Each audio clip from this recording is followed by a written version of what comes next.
Howdy, my name is Francis Rocca, and today I will be your member of the Department of Energy seeking to figure out what Oxygen 18 tells us about past climates. So, first of all, what is so important about the climate? Well, according to the UN General Secretary, Antonio Guterres, we are in a climate crisis, or at least we're approaching one. In a speech he gave to the UN General Assembly, he repeatedly, actually 3 times, referred to our current state as being in a climate crisis, and that not enough is being done to develop sustainable goals. And so the question is, why is that?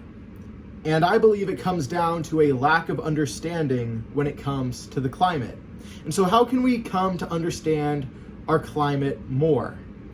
Well, that is where Oxygen 18 isotopes come in. Specifically, they let us trace the temperature of the world all the way into the past. Now you might be wondering, why can't we just rely on historical records?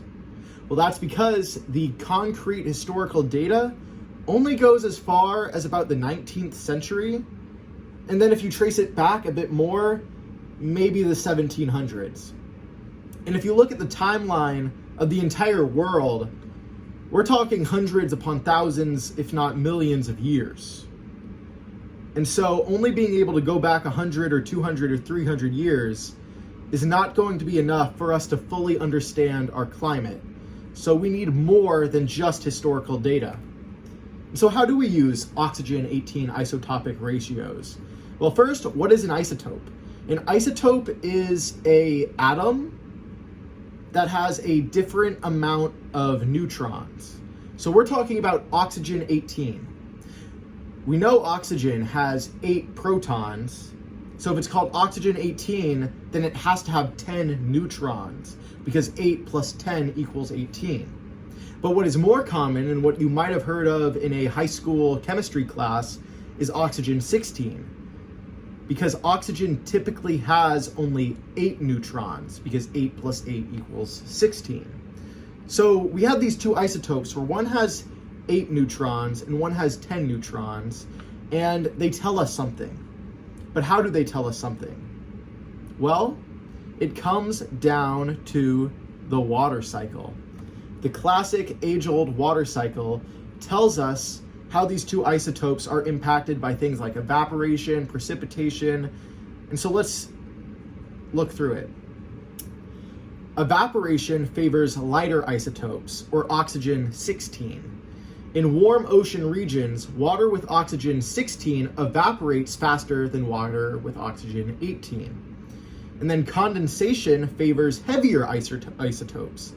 As a vapor travels, Oxygen 18 condenses and falls as precipitation more readily than Oxygen 16. And then we also see with movement towards the poles, during evaporation, evaporated water is carried by air currents toward the poles, gradually losing more Oxygen 18 along the way.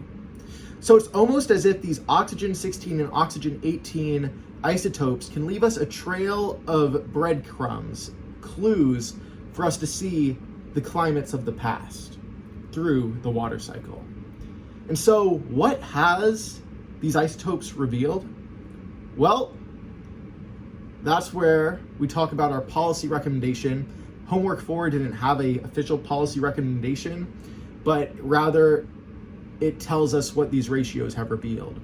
And according to Science Tech Daily, by 3 benthic studies, they found that there is evidence that over the past 800,000 years, there has been an ice age cycle occurring every 100,000 years. So every 100,000 years, it dips into an ice age back to what we're familiar with. And according to the study, we're due for our next ice age in 11,000 years, which in the grand scheme of things is sooner than it might sound. And by understanding our past, we can come to understand our present and our future to hopefully mitigate some of the climate crisis Antonio Guterres, General Secretary of the UN, warns about. Here are my references. Thank you.